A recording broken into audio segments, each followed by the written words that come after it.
चलो देखते हैं इसको। ये क्या है, एक मिनट वॉल्यूम, देखो क्वेश्चन कह रहा है ए किसी काम को 32 दिन में कर लेता है, बी सेम काम को 36 डेज में और सी सेम काम को 46 डेज में। देखो ये टाइम का रेशियो है, ठीक है, ये टाइम का रेशियो। अगर इसको और रेशियो में वो कर लो जितना मिनिमम ब्रेक कर सकते हो, ये 16 या 18 या 23। अब देखो ये इसके बाद और फर्दर ब्रेक नहीं कर सकते, ये रेशियो आएगा। अब देखो यहाँ पे आ गया प्राइम नंबर, ठीक है। तो जो अभी तक हम फॉलो करते आ रहे हैं कि एलसीएम लेके और ये टाइम का रेशियो निकाल लेंगे और फिर उसका क्या बोलते हैं इन्वर्स करके एफिशिएंसी का रेशियो निकालेंगे, तो यहाँ पे तो पॉसिबल नहीं है, क्योंकि अगर यहाँ पे एफिशिएंसी का रेशियो निकालने जाओगे तुम 1/16, 1/18 और 1/23, अब यहाँ पे हालत खराब हो जाएगी जब निकालोगे इसका एलसीएम। में देखो 16, 18, 30, ये बड़ा नंबर आएगा, 2 से 8, 2 से 9 और 23, बस इसके बाद ये कटेगा नहीं। 72, 144, 29, बहुत ज्यादा नंबर हो जाएगा। तो बेसिकली यहाँ पे ये अप्रोच, मेरा कहने का मतलब है, ये फेल हो जाता है। इस वजह से मैंने यहाँ क्वेश्चन पे लिख रखा है, थोड़ा सा लॉजिकल है ये क्वेश्चन, ठीक है। तो हम कैसे सॉल्व करेंगे, अब इसको हम ट्रेडिशनल अप्रोच से फॉलो करेंगे। जैसे हमें पता है अगर कोई बंदा अगर कोई ए है वो किसी काम को x दिन में करता है, ठीक है, तो ए अगर किसी काम को कंप्लीट x दिन में करता है तो ए का एक दिन का काम क्या होगा, 1/x, ठीक है। उसी तरीके से अगर ए किसी काम को 10 दिन में करता है तो ए का 1 डे का वर्क क्या हो जाएगा, 1/10। यही एक छोटा सा कॉन्सेप्ट है जो कि पहले जो भी क्वेश्चन होते थे ऐसे सॉल्व किया जाता था। ट्रेडिशनल अप्रोच किसी भी बुक में देखोगे तो ट्रेडिशनल अप्रोच यही है, जो कि बेसिकली कन्वेंशनल अप्रोच है। पर यहाँ पे इसलिए ये ज्यादा टाइम देता है, हमें तो कम टाइम में सॉल्व करना है, तो इस तरीके के डेटा में हमें यही अप्रोच लगाना पड़ेगा, क्योंकि एलसीएम वाला अप्रोच यहाँ पे इस तरीके के क्वेश्चन में इस डेटा के साथ बहुत लेंदी हो जाएगा, ठीक है। इजिली इजी यही है कि हम ये अप्रोच फॉलो करें। ये हो जाएगा यहाँ पे इस केस में। देखो ए कितने दिन में, 32 दिन में किसी काम को कंप्लीट करता है, तो ये बताओ ए का 1 डे का वर्क कितना हो जाएगा, 1/32। उसी तरीके से बी किसी काम को कितने दिन में कंप्लीट कर रहा है, 36 डेज में, तो बी का 1 डे का काम क्या हो जाएगा, 1/36। सी किसी काम को 46 डेज में कर रहा है, सी का 1 डे का काम कितना हो जाएगा, 1/46, ठीक है। मतलब एक दिन में सी, एक दिन में ए 1/32, एक दिन में बी 1/36, एक दिन में सी का काम कितना है। ये सारे के सारे 1 डे वर्क है इसका, ए बी और सी इंडिविजुअल का। क्वेश्चन ये कह रहा है कि all of them start work together. अब देखो यहां से क्या हुआ, स्कीमेटिक से समझो, यहां से तीनों काम करना शुरू किए, ए भी काम किया, बी भी काम किया और सी भी काम स्टार्ट किया, ठीक है। पर ये तीनों सिर्फ 8 दिन तक काम किए, 8 दिन तक ये तीनों काम किए, ठीक है। मतलब 8 दिन तक ए भी काम किया, बी भी काम किया, सी भी काम किया। लेकिन क्या होता है कि 8 दिन के बाद जो है ए काम छोड़ के चला गया। जब आगे आते हैं तो ए काम नहीं करता है, ये काम छोड़ के चला गया।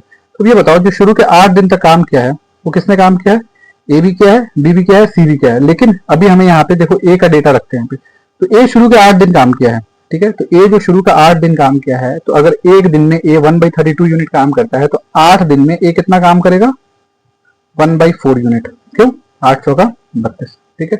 आगे क्वेश्चन कहता है B lives after 1 more day. अब एक दिन के बाद, ये एक दिन और हो गया, यहाँ पे क्या हुआ कि यहाँ पे बी भी नहीं है, यहाँ से बी भी नहीं है, मतलब यहाँ से यहाँ तक जो काम किया है ये बी और सी किया है, ठीक है। तो बी टोटल कितने दिन काम किया, अगर ए 8 दिन के बाद चला गया और बी उसके 1 दिन के बाद छोड़ के चला गया, तो बी कितने दिन काम किया, टोटल 9 दिन। देखो डेटा वैसे ही सेट है ये, तो दैट ये कट जाए, तो ये कितना हो गया, ये भी 1/4 यूनिट। मतलब कहने का कि ए जो शुरू के 8 दिन काम किया है और बी जो शुरू के 9 दिन काम किया है, ठीक है, इन दोनों ने मिलकर कितना काम खत्म कर लिया, 1/2 प्लस 1/2, 1/2 नहीं, सॉरी 1/4 प्लस 1/4 मतलब 2/4, दैट मीन्स 1/2। मतलब कहने का टोटल काम का हाफ यूनिट, आधा काम ए और बी 8 और 9 दिन में मिलकर खत्म कर लिया। ए 8 दिन का काम किया, बी 9 दिन काम किया, इन दोनों ने इतने दिनों में जो काम खत्म किया, इसमें इन्होंने 1/2 आधा काम खत्म कर दिया, ठीक है। अब जो बाकी आधा काम है बाय डिफॉल्ट लॉजिकली जो बाकी का आधा काम है कौन खत्म किया होगा, बाकी का जो आधा काम है कौन खत्म किया होगा, सी, क्योंकि ए 8 दिन क्या चला गया, बी 9 दिन क्या चला गया। बाकी का जो आधा काम है किसने खत्म किया, सी ने खत्म किया। अब देखो सी पूरे काम को 46 डेज में करता है। क्वेश्चन कह रहा है कि सी जो है पूरे काम को 46 डेज में करता है अकेले। C in 46 days, A can complete work in 32 days, B in 36 days and C 46 days में। सी पूरे काम को 36 डेज में करता है, ठीक है। तो पूरा काम मतलब पूरा 1 यूनिट काम, लेकिन सी आधा काम कितने दिन में करेगा, ऑब्वियसली सी पूरे काम को 46 डेज में करता है, तो सी आधा काम कितने दिन में करेगा, 46/2 मतलब 23 डेज में। मतलब समझ में, मतलब कहने का ये हुआ कि ए 8 दिन काम करेगा, बी 9 दिन काम करेगा और सी 23 दिन काम करेगा, तब जाके ये काम पूरा खत्म हुआ। ठीक है, अब देखो यहाँ पे स्कीमेटिक समझ लो। यहाँ पे काम किया ए बी और सी, यहाँ पे काम किया ए, काम किया नहीं, यहाँ से एक छोड़ के चला गया बी और सी, और यहाँ पे कौन काम किया, सिर्फ सी काम किया। अब बताओ सी क्वेश्चन के हिसाब से सी पूरे काम को खत्म करने के लिए सी को कितना दिन काम करना पड़ेगा, 23 दिन। यहां से यहां तक सी को 23 दिन तक काम करना होगा। अब देखो क्वेश्चन देखो क्या कह रहा है, in how many days C will complete the remaining work.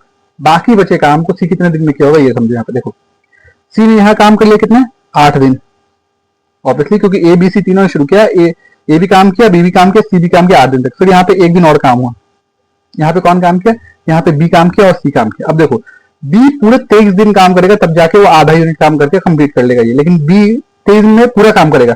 लेकिन यहाँ पे 8 और 1 9 दिन तो काम सी पहले ही कर चुका है, तो बाकी बचे काम को, जो ये बाकी बचा काम है, ये बाकी बचा काम है, क्यों, क्योंकि ए और बी मिलके यहां से यहां तक में 1/4 यूनिट काम कर चुका है। यहां से यहां तक में 9 दिन में ए और बी, जो 8 दिन ए किया और 1 दिन और 9 दिन जो बी किया, ये काम यहां से यहां तक में खत्म हो चुका है। अब जो सी के साथ, तो ये जो बचा काम है, ये जो बचा काम है, सी कितने दिन काम करेगा बचे काम को करने के लिए, टोटल 23 दिन काम करेगा, तब जाके खत्म होगा। 23 दिन में सी ने 9 दिन पहले ही काम कर चुका है, तो आंसर क्या होगा यहाँ से 14 डेज। 23 -9 14 दिन। तो इस क्वेश्चन का आंसर क्या है, 14 दिन। ठीक है, ये थोड़ा सा कंफ्यूजिंग पार्ट था, बस और कुछ नहीं।